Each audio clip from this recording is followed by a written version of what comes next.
Camada 8.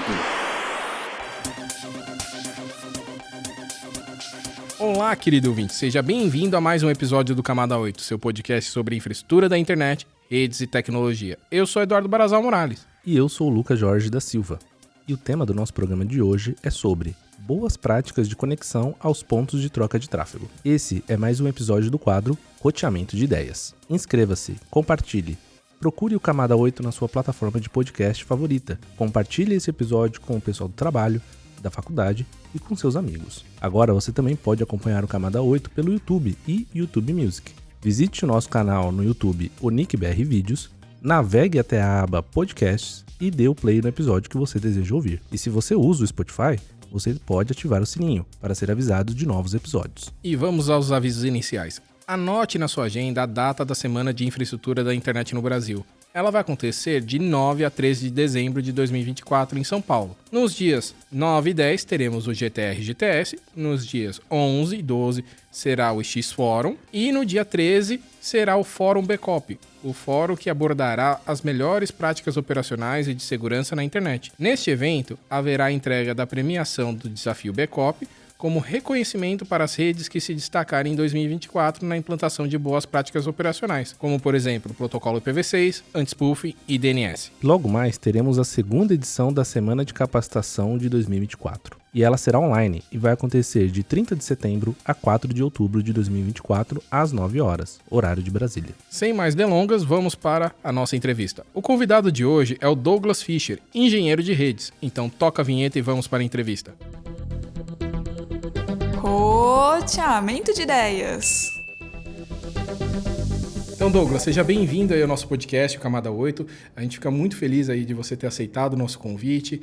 E como já é de costume, a gente pede para o entrevistado falar um pouco de si. Então, quem que é o Douglas Fischer? Bom, o Douglas é um cara que graduado em controle de automação há bastante tempo. Não trabalhei tão intensamente no ramo de controle de automação, mas trabalhei com telecomunicações desde muito tempo.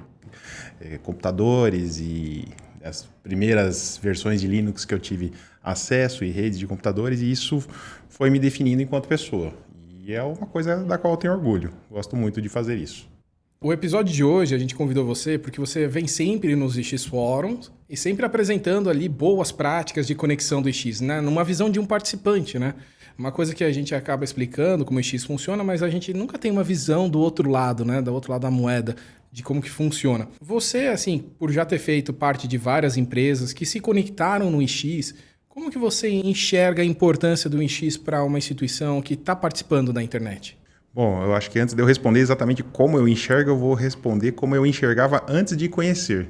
Eu achava que X era um trânsito de mentira. De mentira? Eu achava isso. Eu tô falando lá de 2008, quando eu não tinha um conhecimento profundo sobre isso. E eu achava, falei, não, esses caras estão me vendendo, eu estou comprando o trânsito dos caras aqui, eles estão me passando migué.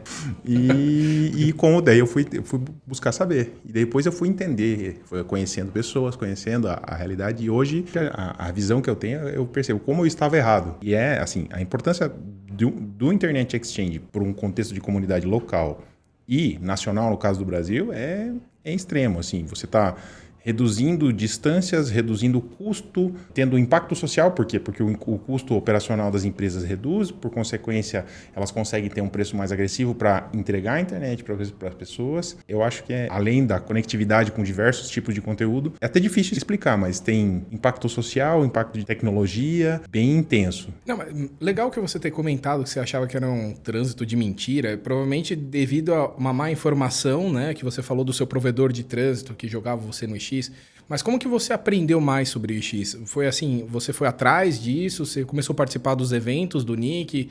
O que desmistificou o que é o X para você? Eu comecei a aprender isso quando a gente começou a ver que tinham os provedores de trânsito tradicionais, as carriers, e começaram a aparecer empresas de menor porte com preços bastante agressivos. E a gente falava, poxa, mas como é que esse cara consegue chegar? Se o outro cara vende por 10, como é que esse cara consegue vender a mesma coisa por 5? Tem alguma coisa errada aí. E aí eu falei, não, esse cara tá me vendendo trânsito mentira.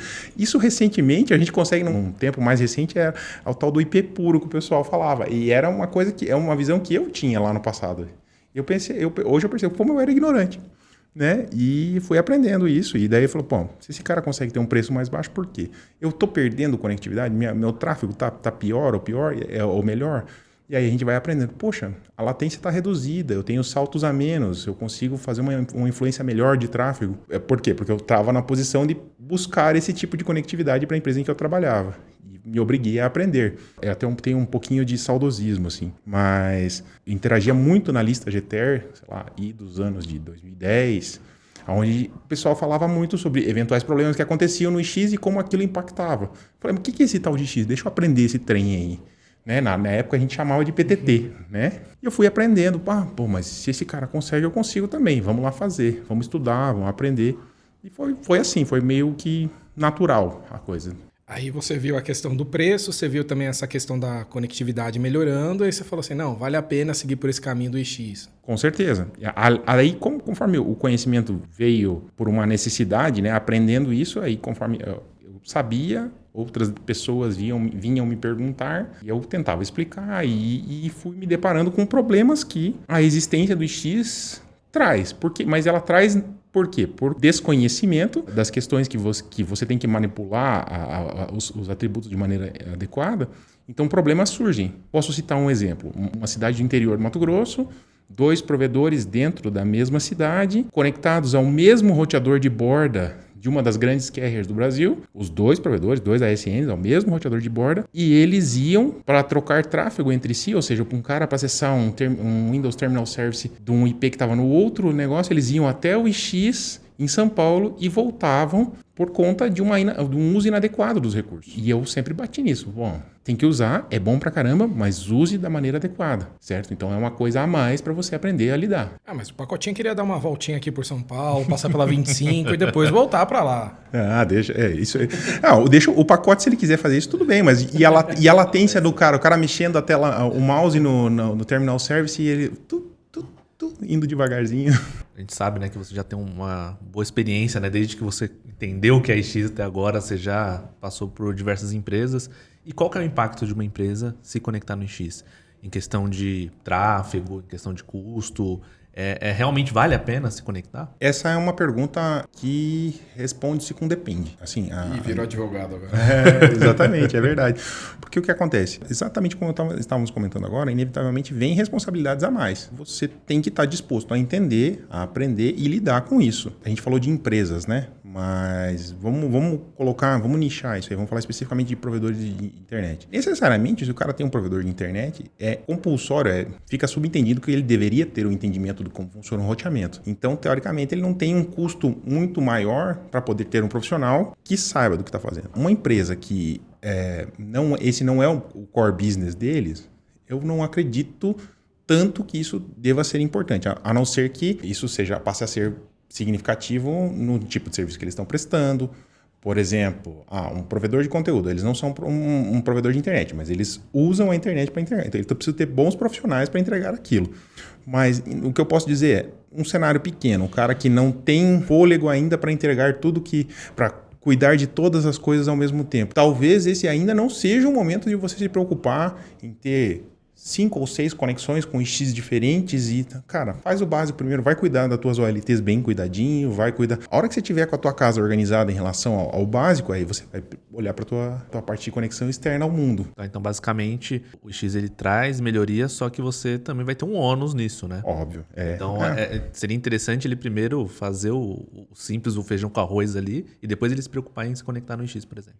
Exatamente. Eu não diria que é depois ou antes, mas eu acredito que ele não tem energia infinita. É a energia que ele tem, do quanto aquilo é rentável para ele. Então, se ele não está tendo energia sobrando ainda para poder lidar com isso, não compra essa briga. Mas eu posso dizer o seguinte, é só a gente olhar para o mercado. Quando eu não sei alguma coisa, eu olho para o que os outros estão fazendo. Poxa, se está dando certo para eles, vai dar certo para mim. Eu só preciso me qualificar tanto quanto eles. Mas eu acho legal do que você está comentando, né? De ter a casa arrumada, porque assim, para entrar no X, você precisa ser um sistema autônomo. Então, você precisa estar organizado, né? Você vai começar a fazer configurações de roteamento, BGP. Você precisa ter coisas antes, né? Ser um sistema autônomo. Se você não for, você não consegue participar do X. Sim, com certeza, é verdade. Mas, assim, o que acontece? A gente teve um crescimento descomunal perante todo mundo em relação ao número de ASNs no Brasil. Se analisar essa curva de ASN no Brasil foi muito intensa.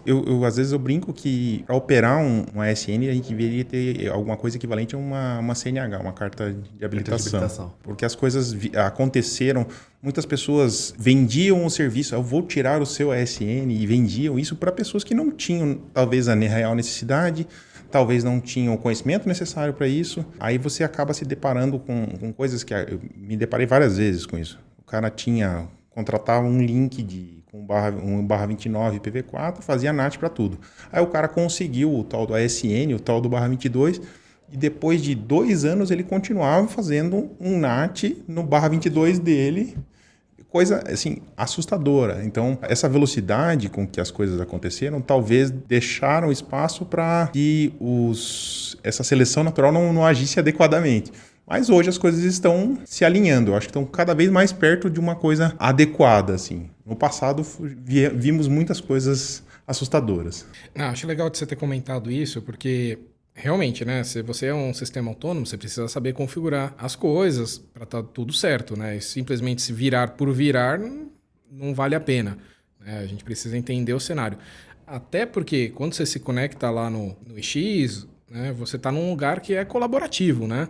E que todo mundo vai estar ali participando, interagindo com você. Então, se você fizer coisa errada, prejudica muita gente. Se você fizer a coisa certa, bom para todo mundo. Voltando para a nossa ideia aqui, né? A gente falou que o IX é importante. Vamos supor que agora a gente tem aí uma instituição que ela é um bom sistema autônomo, tá fazendo as configurações certinhas. Aí ela tem benefício de se conectar no IX? E em se conectar em mais de um IX? Vale a pena? Ela deve procurar todos os IX aí do Brasil? Fora do Brasil? É porque a gente percebe, né, que o IX de São Paulo é o maior do mundo. Aí o pessoal, beleza, então se eu me conectar em São Paulo, tô bem. Mas o cara, ele mora em Manaus. E aí ele só se conecta em São Paulo. O que você acha, né, nessa questão de eu me conecto em todas as localidades do IX, por exemplo, ou não? Com certeza não. Assim, o cara, existe uma suposta modinha que acontece entre algumas provedores de trânsito, que é eu vou me conectar a todos os IX e eu sou o melhor provedor de trânsito por causa disso. Isso é uma grande besteira. Assim, não é verdade. Eu vejo o seguinte, existem 2 motivos reais pelos quais você se conecta ao IX. Existem outros, mas 2 principais motivos pelos quais você se conecta ao IX. Um é para alcançar os determinados conteúdos e principalmente volumetria de dados, e o outro é redução de latência. Redução de latência com o quê?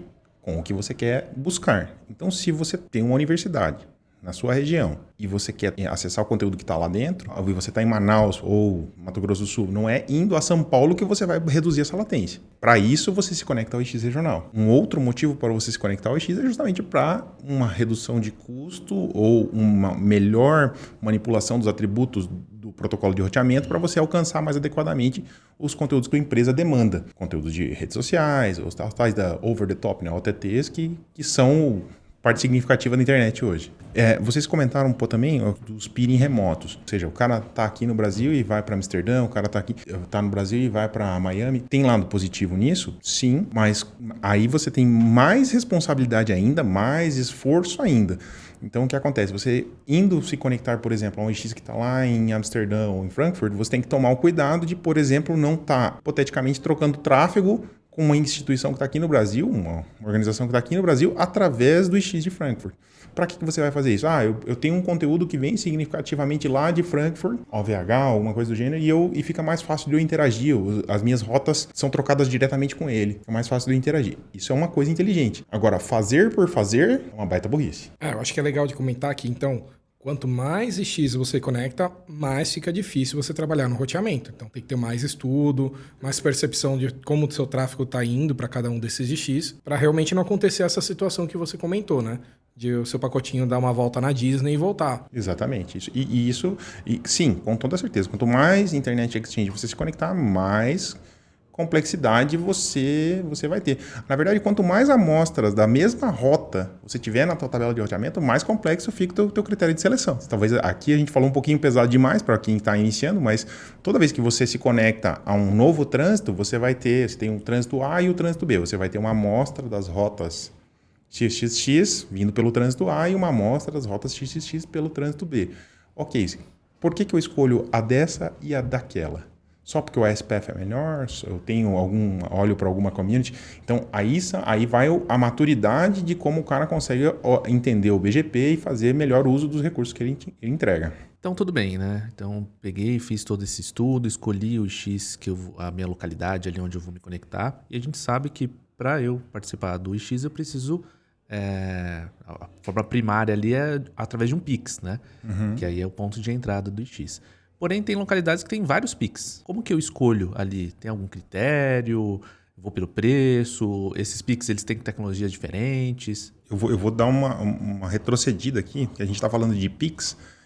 O que são Pix? São pontos de existência de um determinado Internet Exchange, um ponto de troca de tráfego, e eles existem em diversos lugares. Então, na localidade do XBR em São Paulo, a gente tem, se eu não salvo engano, são 32 e vão crescer, né? Vai para um número maior. Esse critério de escolha, ele passa pelo momento em que a empresa está. Bom, se eu sou uma empresa que tenho 1 tera de tráfego correndo pelo X, os meus critérios são diferentes de uma empresa que tem 10 gigas de tráfego correndo pelo X. Se eu chego com meios próprios, ou seja, se é a minha fibra pagada que entra dentro do data center para me conectar, é uma realidade. Se eu compro transporte de alguém, uma carrier, uma empresa, um service provider regional, me transporta até algum outro lugar, os critérios são outros. Então, não, a resposta é sempre a mesma. Não, não é. Você tem que analisar o contexto em que você está fazendo essa pergunta. Então, se você é o primeiro conexão que você vai ter ao X, você tem um trânsito hoje, você é um single homed, um ASN single homed que só tem um trânsito e vai buscar um X. Qual que é o critério de escolha que você vai fazer? Bom, qual que é o jeito inicialmente mais fácil de você chegar lá? Mais fácil, talvez mais barato e talvez buscando um pouquinho de redundância. Então, se o meu caminho pelo meu trânsito é pela empresa carrier A, certo? Eu vou tentar, na medida do possível e do que tem espaço na folga financeira, buscar uma carrier B que seja diferente dessa para que eu aborde a conexão ao X. Então, cheguei lá pela carrier B e estou num Pix que é hospedado pela carrier B e lá eles me conectam diretamente. Esses são critérios adequados. Agora, se eu sou uma empresa grande, que eu tenho várias fibras, agora, qual que é o motivo para eu chegar no Pix X ou no Pix Y? Bom, às vezes um dos motivos que pode te impedir de chegar no Pix Y é o fato de não ter viabilidade de lançamento de fibra. Na realidade da metropolitana de São Paulo, por exemplo, hoje tem muito lugar que você não consegue mais passar fibra. Então, esse é um ponto de impeditivo ali. Exato. Físico da coisa, né? E complementarmente a isso, uma outra coisa que tem que ser analisada bom, eu vou chegar no Pix XPTO porque existem muitas empresas de conteúdo lá e eu vou ter que chegar lá. Tá, calma, respira. Qual que é o custo que você vai ter para estar lá dentro? Porque é um data center, ele vai te cobrar um preço para você ter um rack lá dentro, ele vai te cobrar um preço pela energia. Para cada cross-connect, que é a fibrinha que sai do teu rack, até o rack de alguém vai ter um preço. Trazendo isso para uma outra realidade, é o tal do custo total de propriedade. A gente tem que brincar, seria o TCO de se conectar ao X, certo? Então, eu vou ter um par de fibras para chegar ao X, que no data center tal vai me custar R$5.000. Custa um pouquinho mais caro para eu me conectar ao outro data center, mas naquele lá o cross-connect, em vez de R$5.000, é R$1.500. Matemática. Você vai analisar a matemática da coisa. Tá, então aí você escolhe o Pix. Eu acho que assim, é legal da gente falar algumas introduções aí para o nosso ouvinte, né?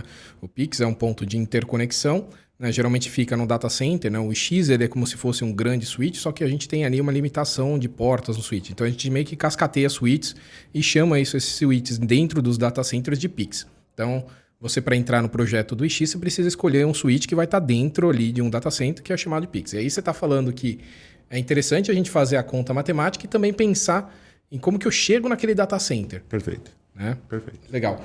E aí, vamos lá, tomei essa decisão, escolhi o meu X, pode ser ali o meu regional, pode ser ali o de São Paulo, entrei lá. Tem algum cuidado na hora de fazer uma configuração lógica para a gente participar lá do X? Assim, é claro que o X ele tem a questão de ativação lá, que a gente tem uma quarentena, faz os testes para ninguém prejudicar a produção, mas assim, é um lugar colaborativo, então a gente também tem que ter uma responsabilidade colaborativa do sistema autônomo.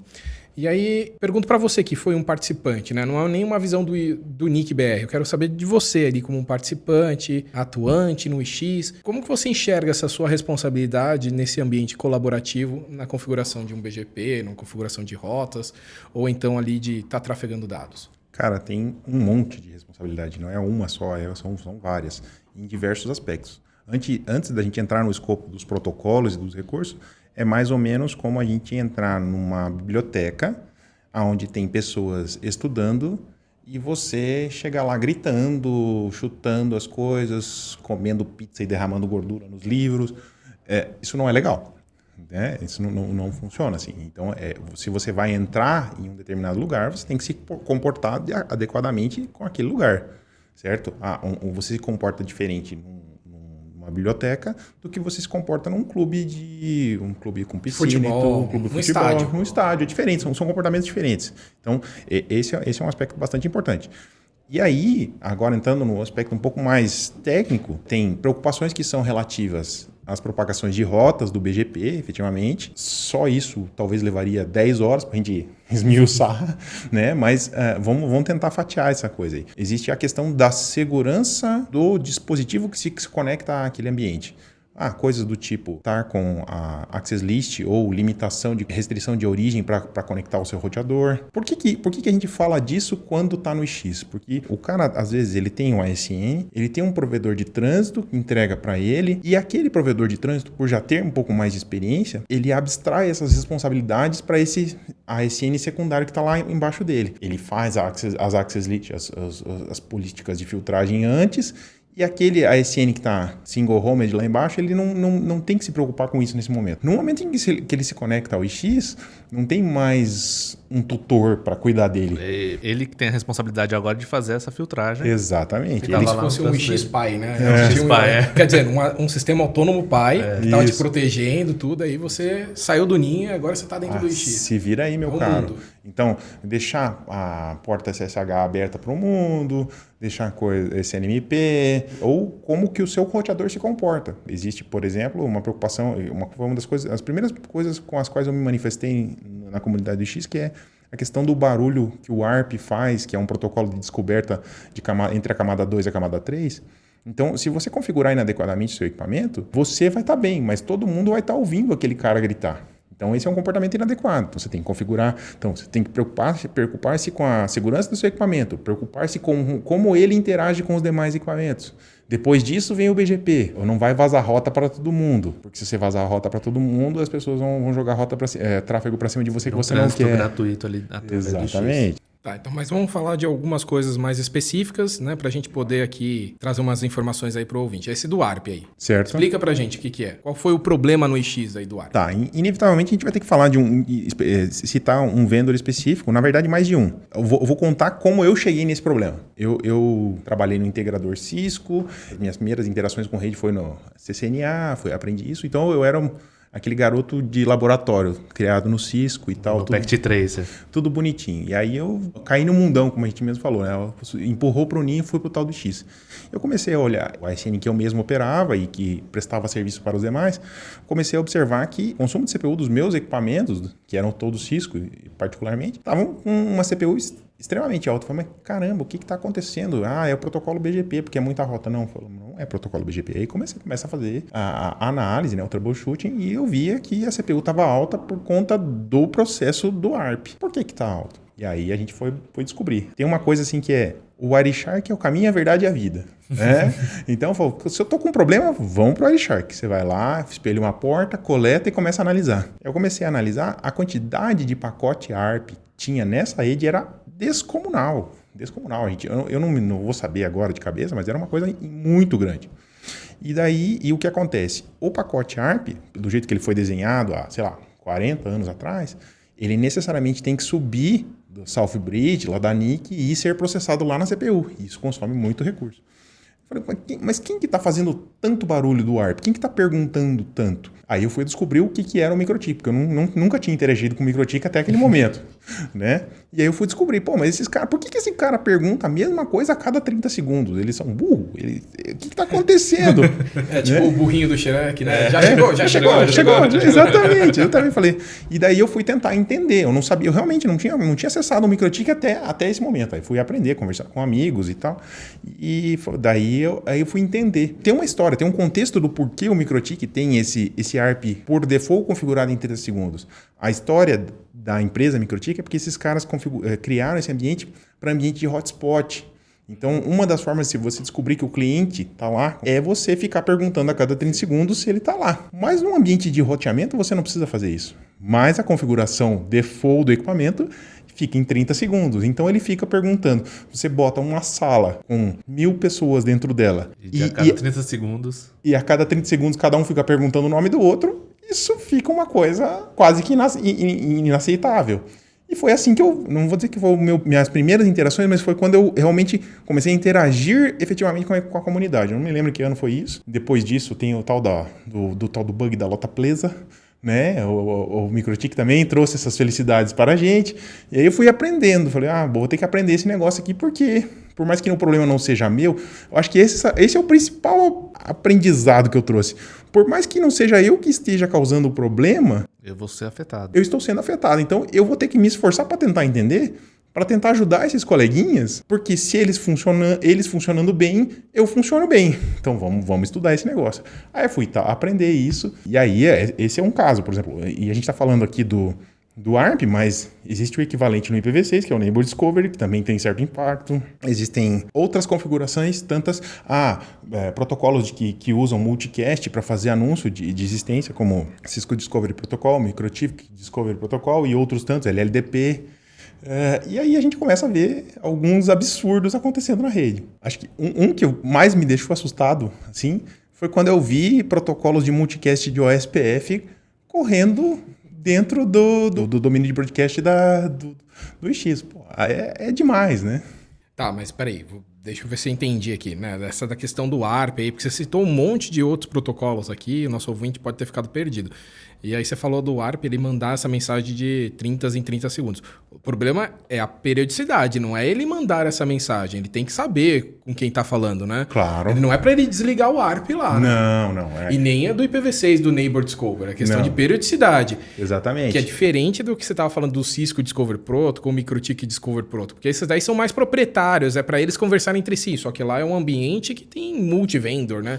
O protocolo que cola uma camada com a outra, então você tem a camada 2, a camada de enlace, a camada 3, a camada de rede. O protocolo que cola uma coisa com a outra no IPv4 é o ARP. Sim. Então, sem ele, não é que você fica impossível. Você pode fazer através de entradas estáticas, mas isso seria uma grande burrice. Sem ele, você não consegue fazer com que um endereço MAC saiba que o endereço MAC está associado a um determinado endereço IP. Então, ele tem que existir. Mas daí o que acontece? Você está falando, todo mundo está na mesma sala e vocês se conhecem há muito tempo. Para que eu vou ficar perguntando, Eduardo, qual que é o teu nome? Eduardo, qual que é o teu nome? Eduardo, qual que é o teu nome? A cada 30 segundos. Então, outros fabricantes, por natureza, têm essa configuração padrão para 20 minutos, 4 horas, 6 horas. Né? Faz uma diferença significativa. Esse é o ponto. Eu tenho que ajustar, ou seja, falando de novo do como me comportar. Eu não vou entrar gritando numa biblioteca. Eu vou entrar gritando no estádio, mas numa biblioteca eu não vou entrar gritando. Então, eu vou ter que me ajustar para me comportar adequadamente com aquilo ali. E é isso. Eu tenho que configurar o meu equipamento para aquele ambiente. Isso daí, né, realmente é um problema. Qual dica que você daria para alguém que está começando a fazer esse planejamento para entrar no X, para ele evitar esse tipo de coisa? Tem algum guia, algum local que ele pode consultar? Por exemplo, o que eu tenho que desativar meu MikroTik ou no meu outro equipamento antes de conectar no X? Não só, assim, a gente falou de MikroTik, mas não é só com MikroTik que problemas equivalentes acontecem, tá? Existem outros fabricantes que têm as suas peculiaridades e precisam ser tratadas. Sim, recomendo sim. Existem mais de um lugar para se buscar essas informações. Felizmente, no passado recente, eu tive a oportunidade de interagir com alguns amigos aí, a gente interagiu, criou um ambiente chamado Brasil Peering Forum, onde informações foram reunidas e colocadas à disposição dos demais membros da comunidade para, como que eu faço para configurar isso? Vai lá, a informação está lá. E se não tiver lá, é colaborativo, cada um pode colocar a sua informação. Então, existem guias de configuração. Esse é um dos lugares em que existem guias de configuração sobre como configurar o seu equipamento. Esse é um dos lugares. Mas eu acho que uma sugestão que é assim, mais importante do que essa são os materiais de orientação do próprio NIC. Cursos de BICOP, as configurações padrões sugeridas pela própria documentação do IXBR já são um bom começo. O que você não pode fazer? Copiar aquilo e colar e não saber o que significa cada comando. Isso está errado, não faça. Então, mas você vai olhar para aquilo e vai falar, este comando significa isso. Entenda cada um daqueles comandos, entenda o que cada comando representa perante o seu protocolo. Então, seja das orientações do NIC, seja do Brasil Peer Forum, existem outras fontes muito boas. Tem o LACNOG, tem algumas fontes, tem um NOG lá da Netherlands, NLNOG. O GTR, que você estava falando. O GTR, o GTR para mim é um caso eu tenho muita gratidão, porque eu tomei muita pancada conversando na lista, eu perguntava, aí vinha uns mestres assim, falavam, você tá errado. Eu falei, poxa, vou aprender. E aí aprendia. E esses caras tiveram paciência comigo. Esse é que eu acho que é o mais legal. Esses caras, eu era repreendido em público e com isso eu aprendia. E daí depois, quando eu tinha um certo conhecimento e eu via outras pessoas indo pelo mesmo caminho do erro, poxa, agora é minha vez de passar essa orientação. Aí você puxava a orelha do outro. Sim. Poxa vida, tem que passar o trote, não pode ser mais fácil, não. Não pode. A vida não pode. Você tem que ter. Eu acho que a intensidade com que a vida te dá o chacoalhão é como você aprende aquele negócio, é quando você vai memorizar aquilo. Então, tem que dar um chacoalhãozinho, né? E o cara que recebe o chacoalhão também tem que ter um pouquinho de bom senso para entender que, poxa, é só para fixar, né? O cara não pode ser um dodóizinho, né? Ficar dodói por cada palavra que escuta. Até porque lá é tipo, põe a cera, tira a cera. O ensinamento é isso, até você conseguir lutar, né? Exato. Então, para mim, o histórico da GTR é um negócio... Se todo mundo pudesse, tinha que ler o histórico inteiro da GTR. É muita coisa para ler, mas tinha que ler o histórico inteiro da GTR e ver quanto ensinamento tem ali. E você já leu? Inteiro, que inteiro. Mentira. Tá vendo? Você recomenda algo que você não faz? Mas acho Agora é o meu puxão de orelha.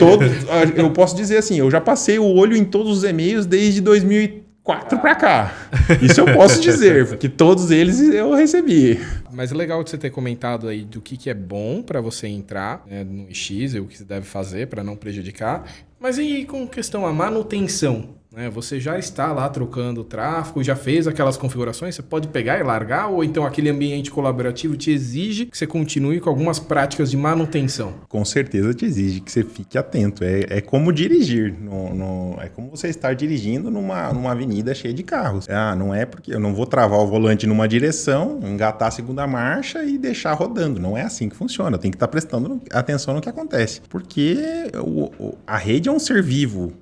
Então as coisas acontecem. Então, de repente, você ajustou o seu protocolo de roteamento para preferir a rota de uma determinada organização vinda por aqui. E algo aconteceu e eles deixaram de propagar por aquele caminho. E você, naquele momento, não fez um ajuste para preferir por outro caminho. Você vai ter que ficar atento e olhar como é que os gráficos da sua rede demonstram o que está acontecendo para você reajustar enquanto aquilo tá diferente. Então, coisas acontecem a todo instante e essas coisas te influenciam.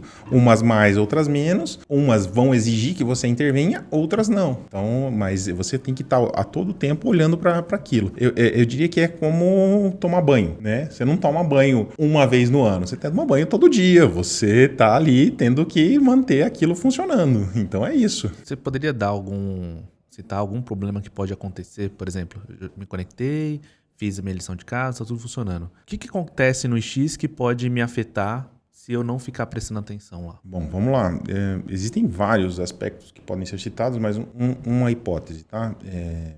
Digamos que eu tenho o meu ASN e eu compro o trânsito da empresa X. E essa empresa X normalmente me vendia esse trânsito. E ela está conectada ao determinado X, seja X São Paulo ou lá em Cascavel. Eu sou de Cascavel, está conectado ao X Cascavel. E eu também me conecto ao X Se eu não cuidar como as rotas vão ser as rotas que eles vão me ensinar por um caminho ou por outro, eu tenho que tomar o cuidado, por exemplo, de rejeitar determinadas rotas que esse meu provedor me ensina através do IX e dar preferência a elas pelo link principal de trânsito, porque se eu não fizer isso, eu posso gerar um problema de algum aspecto de assimetria de tráfego, ou eu posso ser negado de subir por determinados caminhos em relação a isso.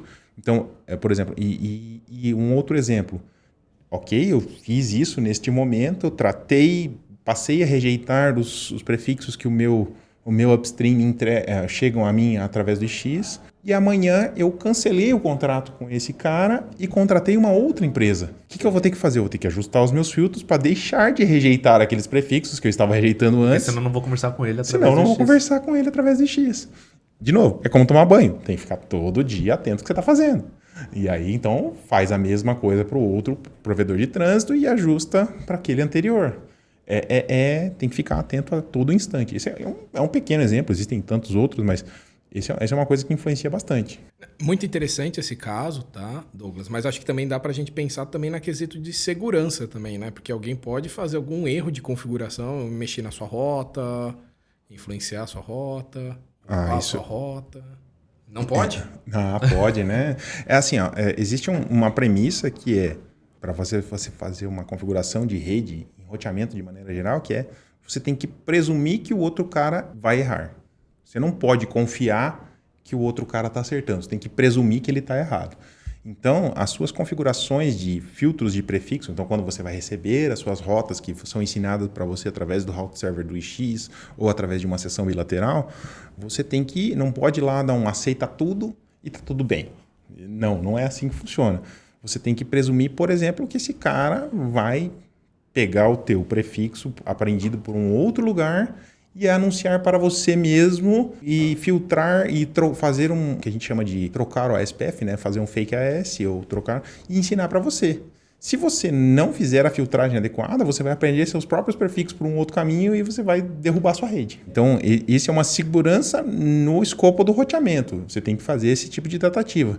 E para isso, existem diversas fontes de orientação sobre como fazer isso. Então, você não... Uma coisa... e quais seriam essas fontes de orientação? Brasil Peering Forum, o wiki do Brasil Peering Forum, os guias que o próprio pessoal do NIC-BR aqui faz nos BICOPs e nos treinamentos. Existem algumas outras fontes muito legais, mas tem uma lógica estabelecida por isso e são receitas... é a receita perfeita? Não existe receita perfeita. Existem receitas vencedoras e que você tem que pegar elas para si e adaptar para sua realidade.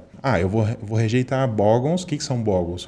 Aí a gente vai entrar num conceito profundo, mas são prefixos que não estão efetivamente em uso na internet e alguém vai anunciar para você. Então, tipo 192, 168. Você não vai aceitar 192, 168 vindo do teu... Você tem que rejeitar. Por quê? Porque você tem que presumir que alguém vai errar um dia e vai te anunciar um 9268 e se você aceitar, vai derrubar a tua rede interna. Tem que agir preventivamente. Esse é um tipo de coisa. Ou, por exemplo, filtrar o que você vai reanunciar, porque de repente você pode aprender uma rota pelo X e não filtrar adequadamente e você cometer um erro e anunciar isso para o teu trânsito, o que seria bem ruim também. Você tem que tomar esse tipo de cuidado. Isso me leva a uma reflexão que eu sempre comento, é assim, a todo instante, neste momento agora deve estar acontecendo um vazamento de rotas inadequados dentro da internet. A todo instante está acontecendo. Mas uma coisa que eu afirmo categoricamente, não existe um incidente de vazamento de rotas que não tenha pelo menos 2 culpados. Quais são esses possíveis 2 culpados? O cara que anunciou as rotas inadequadamente, por quê? Porque ele cometeu um erro e todo mundo está sujeito a cometer erro, e o cara que aceitou aquelas rotas inadequadamente. Então esses caras são Então você não quer ser nenhum e nem outro. Mas você está sujeito a cometer isso. Então, é um amparando o outro. Se eu cometer um erro, o cara que tá do outro lado aceitando as minhas rotas me amparou e não deixou as coisas acontecerem. É isso que eu acho bonito, né, no roteamento, porque cada um faz o seu pedacinho e as coisas todas funcionam.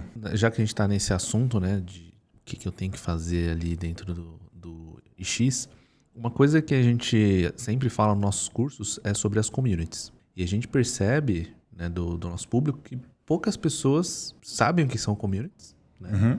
Ou sabem, mas não usam. Qual que é a importância do uso de communities dentro do X? Que a gente sabe que tem um PDF lá com todo 1 trilhão de communities. Mas por que eu deveria usar? O que isso traz de benefício, tanto para mim quanto para o IX como um todo, como um ecossistema? Tá, então antes de eu explicar o porquê que é isso, eu vou tentar fazer de uma maneira lúdica, tentar explicar o que são communities. Communities são etiquetinhas que são amarradas na rota para dizer essa rota significa alguma coisa. E elas podem estar sendo enviadas para alguém, ou seja, eu estou te mandando essa rota com uma etiquetinha, faça determinada coisa com ela, ou alguém me mandou essa rota com uma etiquetinha e eu posso tomar uma decisão com base nessa etiquetinha amarela que significa isso aqui veio do Japão, isso aqui veio de algum lugar. Então essas communities são basicamente marcadores para definir coisas nas rotas. E aí a gente entra com 2 conceitos que são as communities que são classificadas como de engenharia de tráfego, onde eu aplico elas para que tenham uma ação de engenharia de tráfego no meu destino, e as communities que são informativas, onde eu estou recebendo essas communities e eu estou sabendo alguma coisa por essa rota. Então, um exemplo de community informativa que eu adoro, acho que para mim eu uso muito, é as communities de informativas relativas à latência, onde os route servers do XBR e de outros tantos IX, eles ficam medindo a latência de si mesmo, do próprio route server, até o peer, certo? Até o participante e falar, poxa, esse cara está com uma latência inferior a 2 milissegundos. De mim até o participante está inferior a 2 milissegundos. De mim até o participante está inferior a 10 milissegundos. De mim até o participante está inferior a 50 milissegundos. Então, no momento em que o route server me diz que esse cara está a mais de 50 milissegundos, isso para mim é um indicativo de que esse cara pode estar provavelmente nos Estados Unidos ou na Europa. E aí eu posso fazer meus critérios de seleções mais adequados para talvez rejeitar ou baixar um ajuste de local preference. Eu não quero preferir essas rotas por aqui, porque se elas estão chegando para mim aqui com 50 milissegundos, de repente elas estão chegando por outro caminho aqui com 30. E eu tenho que olhar para isso. E esse é um uso das communities, que é um uso que pro olhar do route server ou do Looking Glass, ele não aparece. É um uso praticamente passivo, ou seja, eu estou recebendo informação e fazendo uso para mim. Ninguém está sabendo do que eu estou fazendo. Mas existe o outro lado, que é a engenharia de tráfego. Ou seja, eu aplico communities e falo, ei, route server, a hora que você for reensinar essa rota aqui para o coleguinha X, coloque um prepend. Coloque um prepend nessa rota aqui. E isso funciona muito bem, só que a engenharia de tráfego, as communities, os ferramentais de engenharia de tráfego, eles são igual usar tempero na comida. Eu falo isso frequentemente, assim. Você comer uma comida sem sal é ruim. Agora, se você colocar sal demais, você não consegue comer, entendeu? Então, assim, o pessoal ninguém usa communities. Eu digo o seguinte, se você não sabe o que significa communities, você não sabe para que ela serve, você não deveria estar usando. Aprenda primeiro para que ela serve, para depois sair marcando, porque senão vai dar ruim e você não sabe o que está acontecendo. Mas a partir do momento que você sabe, fala, poxa, eu tenho uma comunicação com o PNI direto aqui com Eduardo Net. E eu também falo com a Eduardo Net através do X. Eu vou aplicar uma community e falar assim, ei, route server, a hora que você for ensinar minha rota para ele, bota um prepend a mais de ASPF. Para ele piorar. Despreferir, é um neologismo, mas ele despreferir a minha rota porque ele vai preferir por aqui. Então, e só que se você fizer isso, eu vou aplicar isso aí, eu quero que aplique prepend para todo mundo. Você está fazendo uma coisa horrível. Então, é igual sal na comida, ou tempero. Tem equilíbrio ali, né? Você botar muita pimenta na tua comida, ninguém come, né? Então, você tem que usar com parcimônia. Acho legal que você colocou aí das communities, elas têm muita informação mesmo que ajudam a gente a tomar decisão e que a gente pode utilizar para os outros tomarem decisão em cima daquela rota que a gente está enviando, né? Então, você falou aí da latência, né? Então, o IX, ele põe essa informação de que essa rota recebida está distante de você 50 milissegundos. Ele te traz essa informação. Só que você tem que tomar decisão. Sim. Tipo assim, eu não quero receber essa rota, eu quero piorar essa rota. Mas ele também te permite nessa da questão da engenharia de tráfego, né, como você estava comentando, de você mandar a rota e você falar para o IX, olha, não divulga para quem está a 50 milissegundos. Ou piore a minha rota para quem está longe, certo? Perfeito. Só que eu acho que também tem um pequeno ponto também que é legal da gente comentar, porque a gente já viu isso em alguns casos acontecendo. Isso tudo, ele está fazendo a medição do primeiro salto, que é onde está o roteador. Então, às vezes, o cara está lá nos Estados Unidos, como você comentou, mas o roteador está aqui próximo. E aí não vai pegar 50 milissegundos, né? Exatamente. Vai pegar 2 milissegundos, mas É só porque o roteador tá aqui em São Paulo, mas ele vai mandar o pacotinho lá pra Disney. Mas se ele colocar o roteador lá longe, vai dar tudo certo. Mas assim, é só pra falar assim, que tipo, existem alguns casos que você quer tentar dar uma influência nesse sentido, mas não tem toda a informação completa. Ou não tem, ou essa informação vale para determinados casos e casos específicos têm que ser analisados de maneira específica. Perfeito. Então, o que é que acontece? Aí a community é um atributo transitivo, não obrigatório, transitivo do BGP. O que significa não obrigatório? Não obrigatório porque eu posso não colocar ou colocar. Mas se eu coloquei, ele é transitivo, ele tem que tem que ser repassado.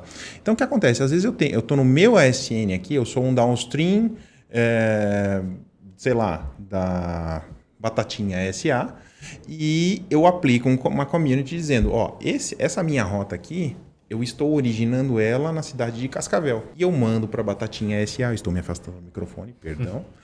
Eu mando para Batatinha SA e a Batatinha SA deve mandar isso adiante. Por quê? Porque no momento em que a Cenoura SA receber essa community, ela pode falar assim, poxa, as rotas que são originadas em Cascavel, eu não quero elas, ou eu quero elas pioradas. Então, esse é um atributo transitivo. E ele é transitivo tanto inter-AS, ou no caso do X dos route servers, que são AS diferentes. Eles são AS diferentes.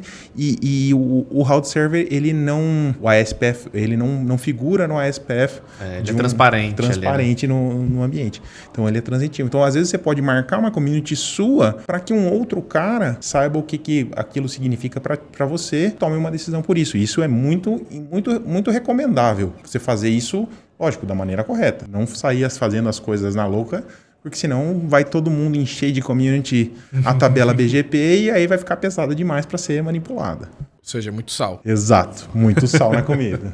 Pressão alta, né? Bem, Douglas, a conversa tá muito boa, tem muita coisa para falar do X, né? Se a gente fosse ficar aqui, teria que ter uns 4 episódios, né? Teve ainda pontos que a gente não conseguiu levantar, mas a gente tem que chegar aqui no final do nosso episódio. E eu queria saber se você quer deixar um comentário final aí para todos que estão nos ouvindo. Eu quero sim, eu acho que essas coisas todas que nós estamos discutindo, elas são fruto dos anciões da internet, caras que pensaram em padrões no passado, certo? E padrões é a chatice boa. O cara tem que ser chato, mas um chato nas coisas boas. Então, eles têm que padronizar as coisas, têm que fazer as coisas adequadamente. Então, o comentário que eu tenho para fazer é, primeiro de tudo, respeite os padrões que existem e siga os padrões. E quando você for criar o seu padrão, não tire ele do nada. Muito, muito, muito pouco provável que você vai enfrentar um problema que alguém já não passou. Uhum. Então, não tire, eu vou inventar uma lista de cidades para eu marcar nas communities do BGP. Agora eu vou botar cidades da minha cabeça. Não, meu amigo, já existe uma lista de cidades da Anatel, já existe o padrão ISO 315, não me lembro exatamente o padrão do ISO. Busque padrões externos e adote ele para si. Porque não invente padrão do nada. Basicamente, quando você pensar que você está criando algo, talvez alguém já tenha criado. Muito provavelmente alguém já criou. Então, melhor, né? Porque senão esse aqui, né? Antes era sal, agora virou Ajinomoto. Né? Isso, exatamente. Ou pimenta. Então, quando você for criar uma coisa, respeite os padrões, seja chato à medida do possível, para você não impedir que as coisas aconteçam, mas não deixem que as coisas aconteçam sem o mínimo controle. E respeite coisas que já existem, porque alguém já ficou sem dormir pensando naquilo no passado, então respeite o trabalho dos outros e siga aquilo. Então, de repente, por que isso é importante? De repente, um cara está marcando uma community com um determinado ID de cidade e você está respeitando o mesmo padrão e isso começa a fazer sentido um para o outro e fica fácil de você tratar. Então, procure saber os padrões que já existem e respeite isso. Seja chato, mas um chato do bem. Siga os padrões. Então, basicamente, seja chato. Isso. até determinado nível, vai. Você gosta de ser chato, né? Eu gosto. Tá certo. Obrigado, chato. Obrigado. Douglas. Obrigado, Douglas, pela participação. Bom, o episódio tá muito bom, mas precisamos terminar. Vamos para os últimos avisos. Lembrando que as inscrições estão abertas para as turmas de 2024 dos nossos cursos BCOP presencial e EAD. Para ficar por dentro da nossa agenda completa de cursos e eventos, acesse ceptro.br cursos-eventos. Sugestão de temas, dúvidas, elogios e críticas construtivas, mande um e-mail para cursosceptro@nic.br. Inscreva-se na sua plataforma de áudio preferida e lembre-se de ativar as notificações. Quero convidar a todos que se inscrevam em nossas redes sociais, para não perder nenhum conteúdo importante. Você nos encontra no X, o antigo Twitter, como @comuniquebr. No Facebook, LinkedIn, Instagram e Telegram, nós somos o @NickBR. E no YouTube é só procurar por NickBR Vídeos. Esperamos que você tenha gostado do episódio e qualquer problema é culpa da camada 8. Até mais! Até mais, pessoal. Essa é mais uma das iniciativas proporcionadas pelo Registro de Domínios.br. Registre o seu.br.